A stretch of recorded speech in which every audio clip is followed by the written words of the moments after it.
నమస్తే, welcome to V digital news. నేను కృష్ణ కుమారి. బులెటిన్ల ముందుగా హెడ్లైన్స్.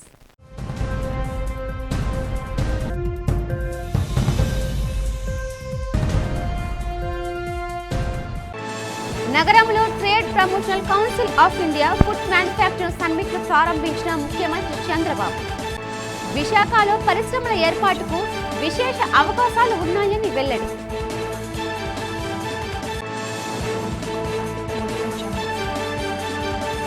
రుషికొండ ప్యాలెస్ ను సందర్శించిన ఉప ముఖ్యమంత్రి Konidela Pawan Kalyan.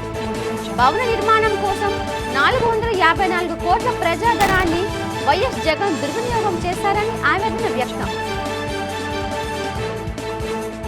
Andhra Pradesh state disaster response and fire service website ను ప్రారంభించిన రాష్ట్ర హోంమంత్రి వంగలపూడి అనిత.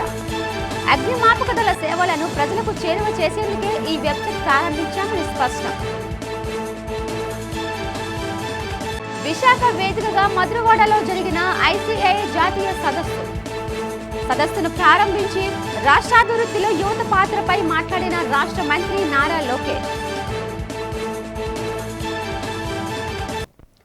విశాఖలో పరిశ్రమల ఏర్పాటుకు విశేష అవకాశాలు ఉన్నాయని రాష్ట్ర ముఖ్యమంత్రి నారా చంద్రబాబు నాయుడు అన్నారు. నగరంలో త్వరలోనే సీ కేబుల్ డేటా సెంటర్లు ఏర్పాటు అవుతున్నట్లు స్పష్టం చేశారు. Trade promotion council of India ఆధ్వర్యంలో నగరంలో జరిగిన ఇండియా ఫుడ్ మ్యానుఫ్యాక్చరింగ్ సమ్మిట్లో ఆయన పాల్గొన్నారు. ఈ సందర్భంగా సీఎం చంద్రబాబు నాయుడు మాట్లాడుతూ ఫుడ్ ప్రాసెసింగ్ రంగంలో మనం ఎంతో ప్రగతిని సాధించాల్సిన అవసరం ఉందని అభిప్రాయపడ్డారు.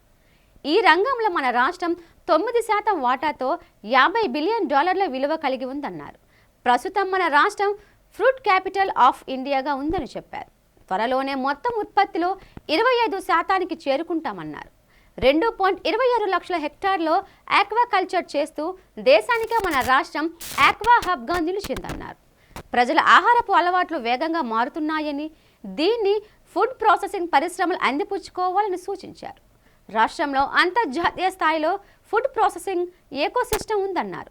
9 ఇంటిగ్రేటెడ్ ఫుడ్ పార్కులు, 70 లక్షల మెట్రిక్ టన్నుల కోల్డ్ స్టోరేజ్, 33 లక్షల టన్నుల గోదాముల సామర్థ్యం ఉందన్నారు. అగ్రిటెక్ రంగంలో బిల్గేట్ ఫౌండేషన్తో కలిసి పనిచేస్తున్నామని చంద్రబాబు తెలిపారు. రతన్ టాటా ఇన్నోవేషన్ హబ్ ద్వారా ఆవిష్కరణలకు పెద్దపీట వేసేందుకు సిద్ధంగా ఉన్నామని ప్రకటించారు. వ్యవసాయాన్ని లాభదాయకంగా, సుస్థిరంగా మార్చడమే తన లక్ష్యమని చంద్రబాబు స్పష్టం చేశారు. We have to recall what is happening in food processing. One of the largest industry in the world and valued at about $8 trillion. But India, as rightly mentioned, our secretary, honorable secretary, is fast moving. If you see here, $37 billion in 23, we are expecting to move $700 billion by 2030. It is only a moderate estimate. There is lot of opportunities in food processing. If you see Andhra Pradesh, we are contributing nearly 9% of food processing in India. That is $50 billion as on today. పారిశ్రామిక విప్లవం వచ్చిన ప్రతిసారి ఉద్యోగాలు పెరుగుతాయని మంత్రి నారా లోకేష్ అన్నారు. విశాఖలో నిర్వహించిన ఐసీఏఐ జాతీయ సదస్సులో ఆయన మాట్లాడారు. మన ముందు ఏఐ ఒక అవకాశంగా ఉందన్నారు. స్పీడ్ ఆఫ్ డూయింగ్ బిజినెస్ పై దృష్టి పెట్టినట్లు స్పష్టం చేశారు. ప్రపంచంలోనే అతిపెద్ద డేటా సెంటర్ విశాఖలో ఏర్పాటు కాబోతుందని వివరించారు. ఏపీకి ఏకైక రాజధాని ఉంటుందన్నారు. కాకపోతే అభివృద్ధి వికేంద్రీకరణ చేస్తామని చెప్పారు. రాష్ట్రానికి చెందిన వ్యక్తులు ఇండియాకే కాదు, ప్రపంచానికి సేవలు అందించాలన్నారు.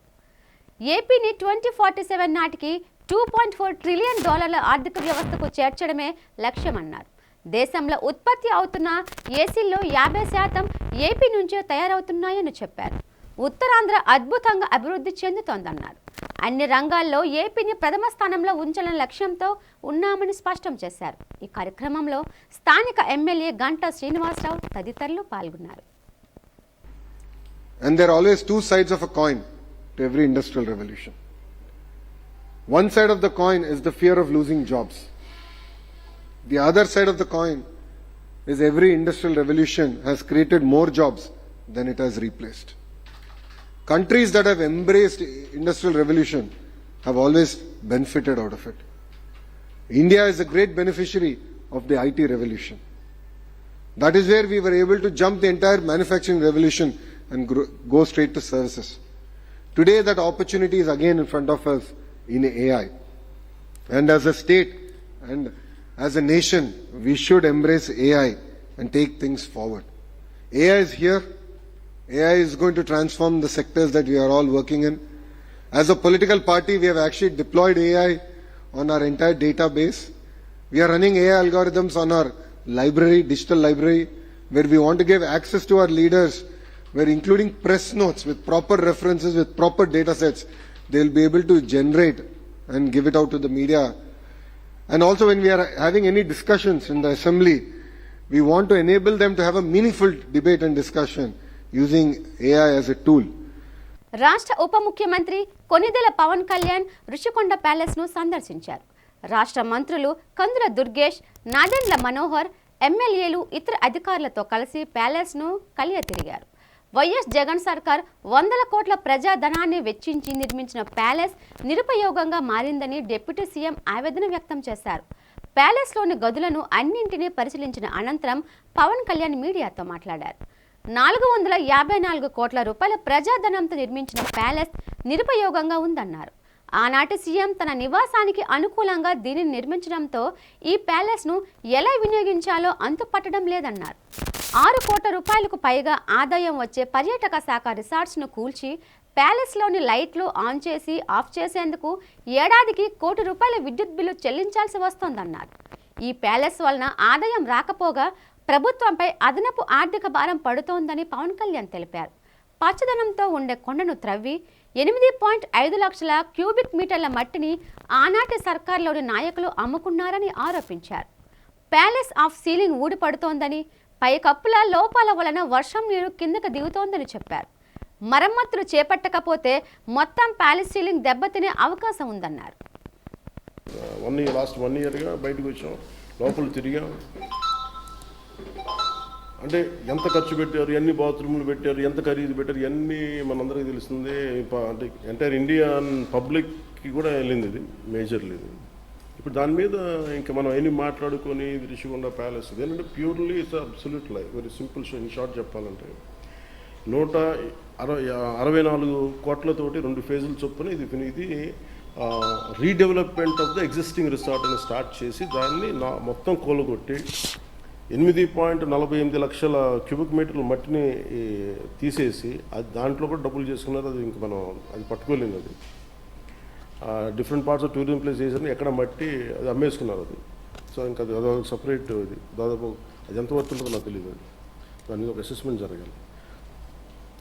ఇది కాకుండా Transco, GVMC, horticulture, tourism, furniture అంతా లేపాక్షి ద్వారా బిల్ రేస్ చేయబడింది. ఎక్కడ కూడా వాళ్ళు అసలు లేపాక్షిలో ఫర్నిచర్ డిజైనింగ్ లేదు. Then how the hell they can get it to raise the bill through Lepakshi. అంటే వాళ్ళు సిమియర్గా ఒక కాండిట్లో పనిచేశారు అంతే, ఒక ఏజెన్సీ లాగా. ఇమీడియట్ కొంచెం క్వశ్చన్స్ ఉన్నవని ఇది ఒకటి. ప్రభుత్వం అత్యంత ప్రతిష్టాత్మకంగా చేపట్టిన స్త్రీ శక్తి పథకానికి విశేష స్పందన లభిస్తోందని రాష్ట్ర రవాణా, క్రీడల శాఖ మంత్రి మండపల్లి ప్రసాద్ రెడ్డి తెలిపారు. ఎంవీపీ బస్ స్టేషన్లో మీడియాతో ఆయన మాట్లాడుతూ స్త్రీశక్తి పథకంలో మహిళలు ఎన్నో ప్రయోజనాలు పొందుతున్నారని చెప్పారు. ఉచితంగా రవాణా చేస్తూ మహిళలు తమ జీవన ఉపాధికి మెరుగుపరుచుకుంటున్నారని అన్నారు. అదేవిధంగా వివిధ సంస్థల్లోనూ పనిచేసే మహిళా ఉద్యోగులకు ఈ పథకం ఎంతో ఉపయోగకరంగా మారిందన్నారు. రాబోయే రోజుల్లో మరిన్ని అదనపు సర్వీసులను నడపనున్నట్లు స్పష్టం చేశారు. కొత్తగా ఎలక్ట్రికల్ బస్సును ప్రవేశపెడుతున్నామని తెలిపారు. ఈ పథకం కింద మహిళలు ఎలక్ట్రికల్ బస్సుల్లో కూడా ఉచిత ప్రయాణం పొందవచ్చునని చెప్పారు. స్త్రీశక్తి పథకం అమలు వలన ప్రభుత్వంపై అదనపు ఆర్థిక భారం పడుతోందని మంత్రి ప్రసాద్ రెడ్డి తెలిపారు. అయినప్పటికీ మహిళల కోసం ఈ పథకాన్ని కొనసాగిస్తున్నామని చెప్పారు. కూటమి ప్రభుత్వం ప్రజల కోసమే పనిచేస్తుందని, వారి సంక్షేమాన్ని విషయంలో రాజీ పడదని స్పష్టం చేశారు. మొట్టమొదటిగా రాష్ట్రంలో సూపర్ 6లో భాగంగా మహిళామూర్తులందరికీ ఉచిత ప్రయాణం సౌకర్యాన్ని కల్పించిన గౌరవ ముఖ్యమంత్రి నారా చంద్రబాబు నాయుడు గారికి అలాగే రాష్ట్ర ప్రభుత్వానికి ధన్యవాదాలు తెలియజేసుకుంటూ చాలా సంతోషంగా ఉంది. ఈ 14 రోజుల ఉచిత ప్రయాణంలో ఎక్కడ ఏ విధమైన లోపాలు లేకుండా రాష్ట్ర వ్యాప్తంగా సుమారుగా 8,500 బస్సుల్లో ఈ సౌకర్యానికి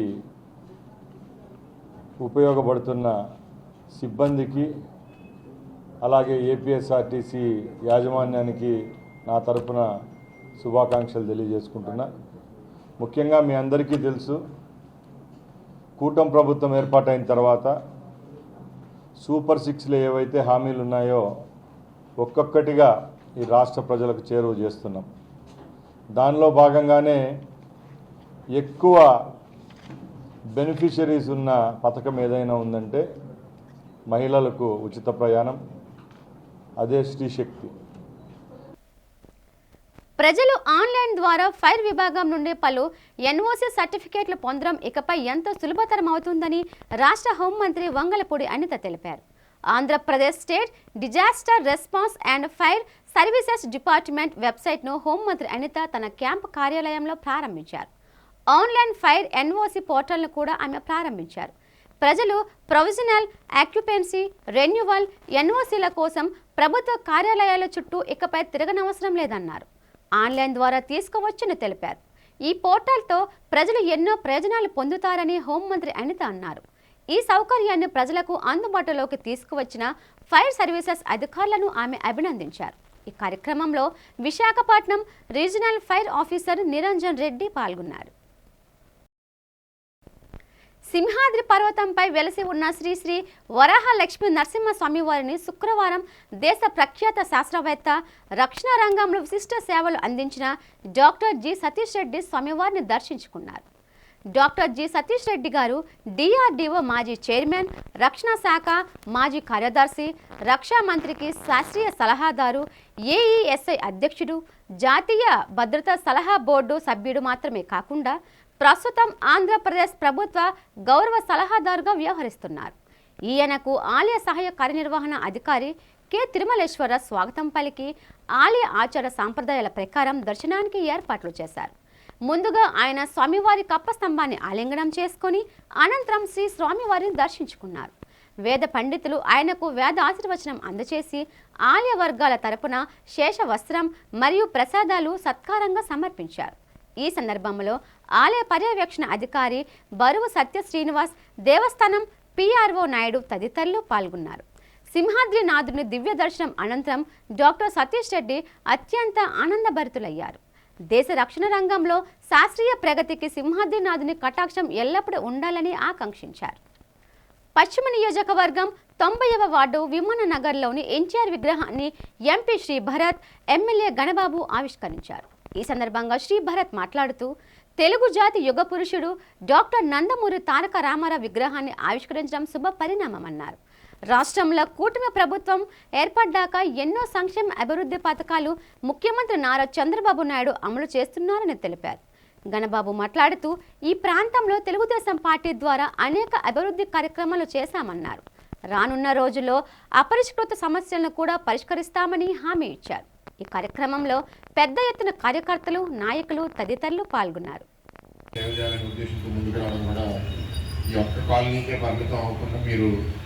మీ ఆలోచనలు మిగతా కాలనీలు, పక్కన ఉన్న కాలనీలు కూడా స్ప్రెడ్ అవ్వాలని కోరుకుంటున్నాను. అండ్ చంద్రబాబు గారు అన్నట్టు తప్పకుండా వరదలతో ఏదైనా కార్యక్రమాలు ఉన్నప్పుడు పెద్ద ఎందుకంటే మేము ఓన్లీ 36 years old విశాఖపట్నంలో మనకి తప్పకుండా భవిష్యత్తులో అవకాశాలు వస్తాయండి కలిసి కట్టుకోవడానికి. అండ్ ఇంకా ఎక్కువ మాట్లాడే రిలాక్స్గా మీ గురించి తెలుసుకుని, ఎందుకంటే కొంతమంది ఆర్మీలో పనిచేశారు, కొంతమంది ఆఫీసర్లో పనిచేశారు, అది ఇవాళ కుదరదు, క్షమించాలి. బట్ మీ అందరికీ ఒక చిన్న మెసేజ్ ఏంటంటే, మీ అందరు మీలాంటి వాళ్ళు చాలామంది కష్టపడి ఇన్ఫ్లుయెన్స్ చేసి ఇవాళ ఒక మంచి ప్రభుత్వాన్ని తీసుకొచ్చారు. పెద్ద ఆయన స్వర్గీయ నందమూరి తారక రామారావు గారి విగ్రహం విశాఖపట్నంలో మన ఎయిర్పోర్ట్ ముందు ఉన్నటువంటి మన కాలనీలో ముఖ్యంగా అంటే నగరంలో ఎవరు వచ్చినా ప్రపంచవ్యాప్తంగా మనకి ఇక్కడే కాలు పెట్టాలి. అలాంటి ప్రాంతంలో అన్నగారి విగ్రహాన్ని ఏర్పాటు చేసుకోవడం. ఈ రోజే నారా లోకేష్ గారు ఊళ్ళో ఉన్నారు. ఈరోజే చంద్రబాబు నాయుడు గారు కూడా ఇక్కడే అడుగు పెట్టబోతున్నారు ఈరోజు. సో అందువల్ల కాస్త మీకు కంగారు పెడుతున్నా, ఇది చాలా ప్రశాంతంగా చేసుకోవాల్సినటువంటి కార్యక్రమం అయినా అన్నిదా భావించొద్దు. మీరు ఇంత ఘనంగా చేసుకున్నా ఎక్కువ సమయం మీతో గడపలేనందుకు, ఎందుకంటే చాలా ఇంపార్టెంట్ ప్రాజెక్ట్స్ ఈరోజు అద్భుతమైన విశాఖపట్నం ప్రగతిలో ప్రధానమైనటువంటి కార్యక్రమం వహించేటువంటి అనేక ప్రాజెక్టులకి ముఖ్యమంత్రి గారు అదేవిధంగా నారా లోకేష్ గారు కూడా ఉదయం నుంచి చాలా హెక్టిక్ ప్రోగ్రామ్స్ ఉన్నాయి. జాతీయ రహదారి 4th టౌన్ పోలీస్ స్టేషన్ సమీపంలో గల పెట్రోల్ బంక్ ట్రాఫిక్ సిగ్నల్ వద్ద ఆర్టీసీ బస్సు దగ్ధమైంది. కూర్మన్నపాలెం నుంచి విజయనగరం వైపు వెళ్తున్న ఆర్టీసీ బస్సులో ఆకస్మికంగా ఇంజిన్ నుంచి మంటలు చెలరేగాయి. వెంటనే అప్రమత్తమైన డ్రైవర్ ప్రయాణికులను బస్సులో నుండి కిందకు దించివేయడంతో పెను ప్రమాదం తప్పింది. కేవలం ఆస్తి నష్టమే తప్ప ఎటువంటి ప్రాణ నష్టం జరగలేదు. ఫైర్ సిబ్బంది ఘటనా స్థలానికి చేరుకునేసరికి ఆర్టీసీ బస్సు చాలా వరకు దగ్ధమైంది. చివరకు అగ్నిమాపక సిబ్బంది మంటలను పూర్తిగా అదుపు చేశారు. విషయాన్ని తెలుసుకున్న రాష్ట్ర రవాణా శాఖ మంత్రి ఎం రాంప్రసాద్ రెడ్డి ఘటనా స్థలానికి చేరుకొని ప్రమాదం జరిగిన తీరును పరిశీలించారు. అధికారులు పోలీసుల నుంచి పూర్తి వివరాలు సేకరించారు. ఆర్టీసీ ఎండీ ద్వారకా తిరుమలరావుతో ఫోన్లో మాట్లాడి ఇలాంటి సంఘటనలు పునరావృతం కాకుండా చర్యలు తీసుకోవాలని మంత్రి రాంప్రసాద్ రెడ్డిని ఆదేశించారు. రాష్ట్ర విద్య ఐటీ శాఖల మంత్రి నారా లోకేష్ నగరంలోని జిల్లా టీడీపీ కార్యాలయంలో ప్రజా దర్బార్ నిర్వహించారు. ప్రజల నుండి అర్జీలను స్వీకరించి వారి సమస్యలను సావధానంగా ఆలకించారు. మంత్రి నారా లోకేష్కు స్వయంగా తమ సమస్యలు చెప్పుకునేందుకు ఉత్తరాంధ్ర జిల్లాల నుంచి పెద్ద సంఖ్యలో ప్రజలు తరలివచ్చారు. నారా లోకేష్ తమ సమస్యలు తెలుపుకునేందుకు వచ్చిన వారితో టీడీపీ కార్యాలయం కిటకిటలాడింది. అర్జీదారులతో ఆప్యాయంగా మాట్లాడుతూ వారితో కలిసి ఫోటోలు కూడా దిగారు. తన దృష్టికి తీసుకువచ్చిన మీ సమస్యలను సాధ్యమైనంత త్వరగా పరిష్కరిస్తానని మంత్రి లోకేష్ హామీ ఇచ్చారు. ప్రజా సమస్యలను పరిష్కరించడమే తన లక్ష్యమని చెప్పారు. అనేక మంది అర్జీదారులు అనేక సమస్యలపై మంత్రికి అర్జీలు అందజేశారు. నారా లోకేష్కు తమ సమస్యను తెలియచేయడంలో త్వరగానే పరిష్కారం అవుతాయని అర్జీదారులు ఆశాభావం వ్యక్తం చేశారు.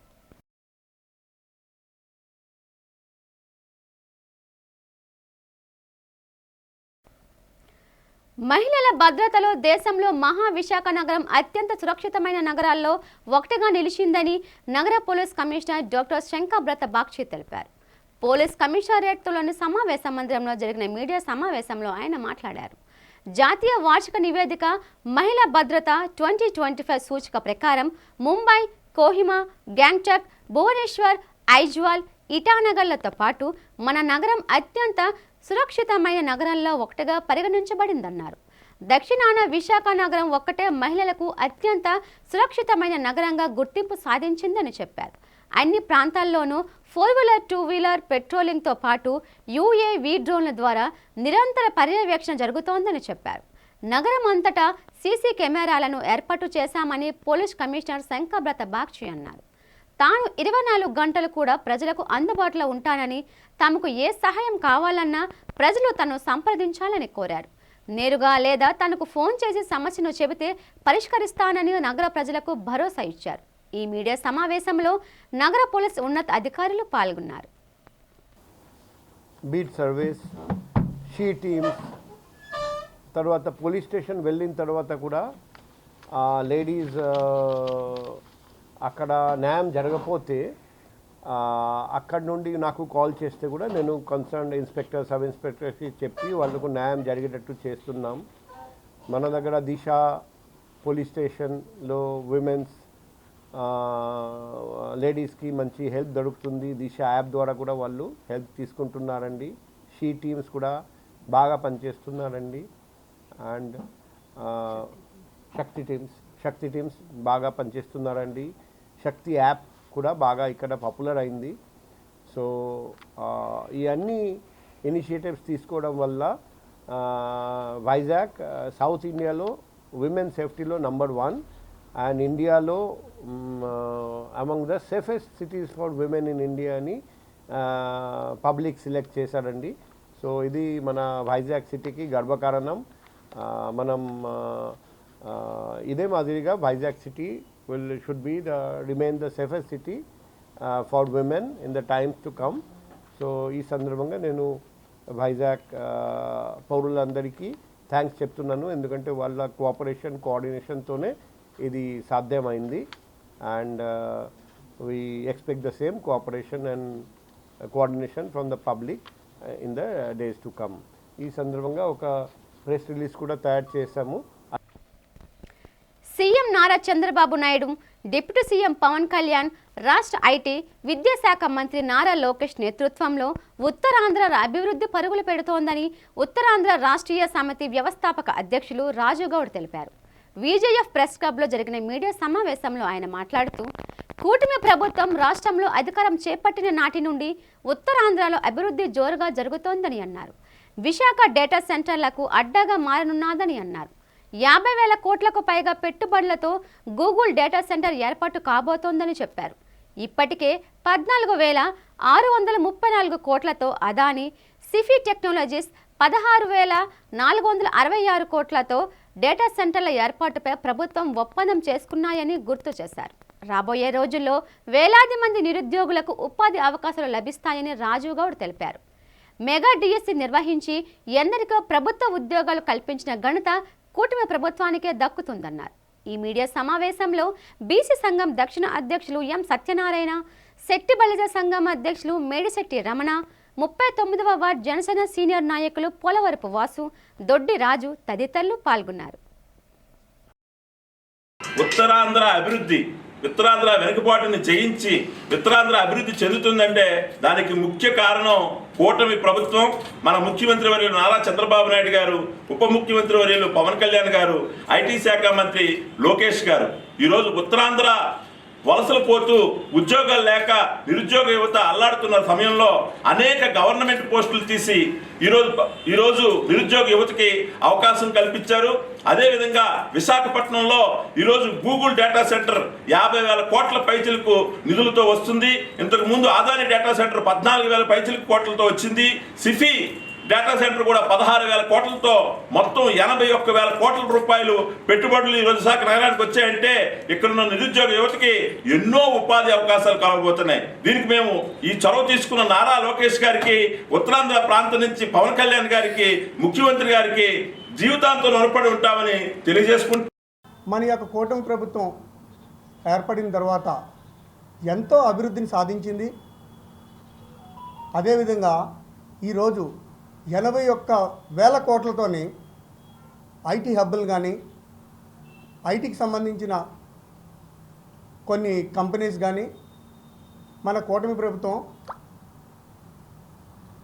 సీఎం చంద్రబాబు నాయుడు గారు, మన డిప్యూటీ సీఎం పవన్ కళ్యాణ్ గారు వాళ్ళ యొక్క నేతృత్వంతో, నారా లోకేష్ గారు ఐటీ మంత్రి గారు కొన్ని పెట్టుబడులను కూడా మన రాష్ట్రానికి తరలించి, కూటమి పాలనలో రాష్ట్రం కుంటుపడిందని, చంద్రబాబు సూపర్ 6 ప్రేరిట ప్రజలను మోసం చేశారని 41వ వార్డు కార్పొరేటర్ కోడిగుడ్ల పూర్ణిమ, వార్డు వైసీపీ అధ్యక్షుడు కోడిగుడ్ల శ్రీధర్ అన్నారు.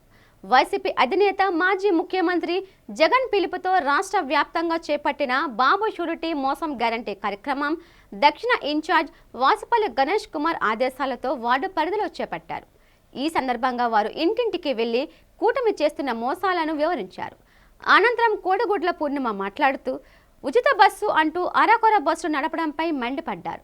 60 మంది ప్రయాణం చేయాల్సిన బస్సులలో 100 మంది పైన ప్రయాణం చేయడంతో విశాఖలో బస్సు దగ్ధమైందని ఆవేదన వ్యక్తం చేశారు.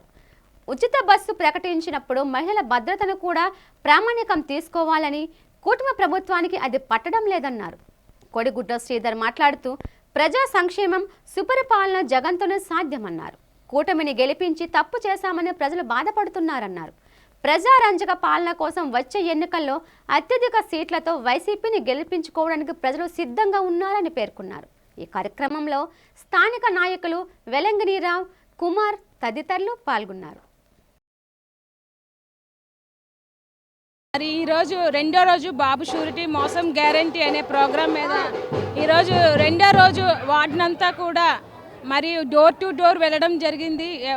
ఎలాగ ఉన్నాయి పథకాలు, మరి చంద్రబాబు నాయుడు గారి పాలన బాగుందా, అలాగే జగన్ గారి పాలన బాగుందా అంటే వాళ్ళు ఇంకా రెండో ఆప్షన్ కూడా నాకు మాట్లాడనివ్వకుండా జగన్ గారి పాలనే బాగుందమ్మా, ఎందుకంటే ఆయన ఉన్నప్పుడు మనకు అన్ని పథకాలు అందేయి. అంటే ఇప్పుడు పెన్షన్స్ కూడా చాలా మటుగా పోయాయి. మాకు వికలాంగులున్నా కూడాను 50% ఉంది. అంటే 50% ఉంటే వాళ్ళు వికలాంగులు కారా? అంటే 50 ఉందంటే మరి వాళ్ళు వికలాంగుల కింద తీసుకోకపోతే మరి వాళ్ళకి అటు జాబు ఏమీ వెళ్ళలేరు కదా కొంతమంది. అలా కూడా ఇవ్వకుండా కట్ చేసారని చాలామంది కంప్లైంట్స్ చెప్తున్నారు. మరి చంద్రబాబు నాయుడు గారు మరి వైజాగ్ మీద ప్రేమ అంటారు. మరి అంత ప్రేమ ఉన్న వ్యక్తి అయితే స్టీల్ ప్లాంట్ని ఎలా ప్రైవేటీకరణ చేస్తారు? అదేవిధంగా రాగానే 18 నెలల పాలనలోనే 4800 మంది కాంట్రాక్టర్గా ఉంది కాంట్రాక్ట్ ఉద్యోగుల్ని తీసేయడం జరిగింది. మరి ఆ 4800 మంది కుటుంబాలు ఈరోజు రోడ్డు పాలన పడ్డారు. అలాగే ఎవరైతే స్టీల్ ప్లాంట్ వాళ్ళే ఎక్కువగానే ఉద్యోగులందరూ కూడా ఆయనకి సహకరించి ఓట్స్ వేసి గెలిపించడం జరిగింది.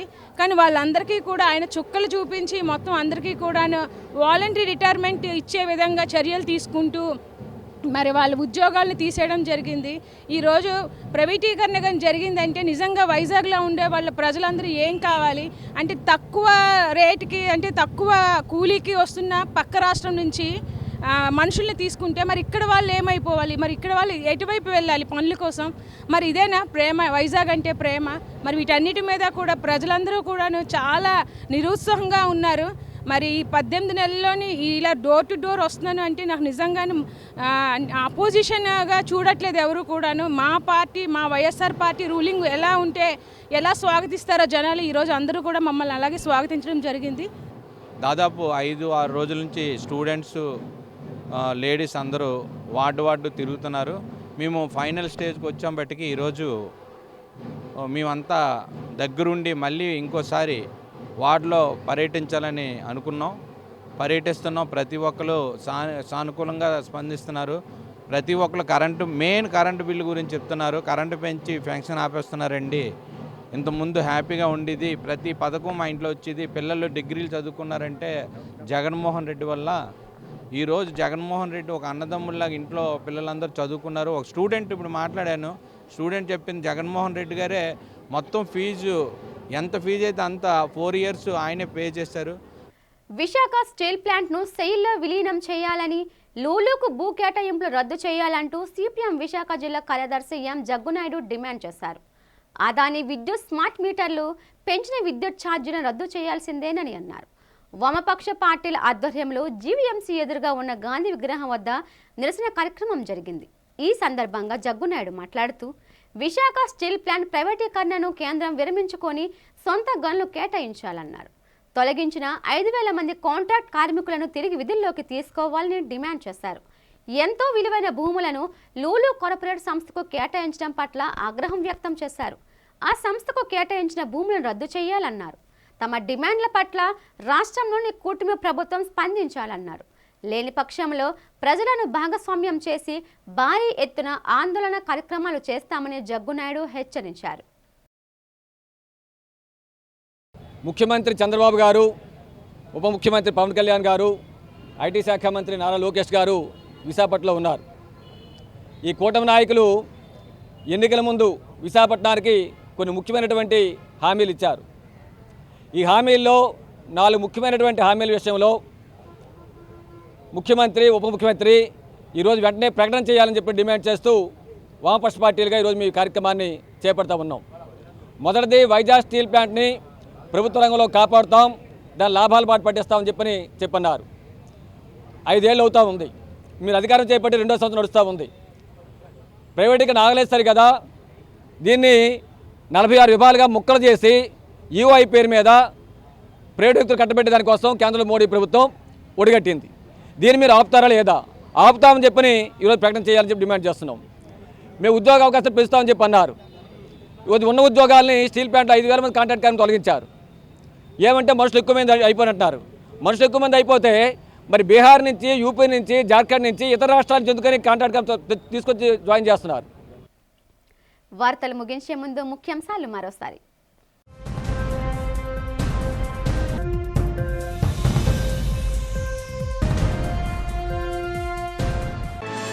నగరంలో trade promotional council of India food manufacturing summit ప్రారంభించిన ముఖ్యమంత్రి చంద్రబాబు. విశాఖలో పరిశ్రమల ఏర్పాటుకు విశేష అవకాశాలు ఉన్నాయని వెల్లడి.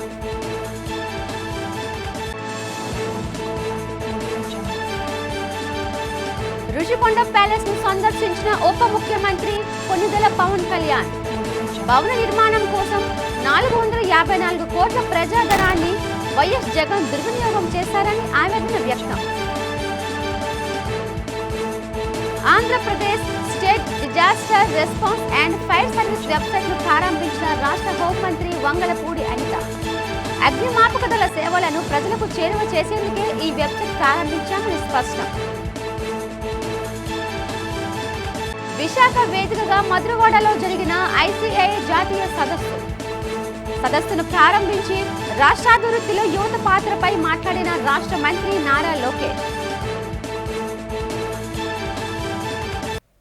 ఈ వార్తలు ఇంతటితో సమాప్తం. చూస్తూ ఉండండి వి డిజిటల్ న్యూస్. నమస్తే.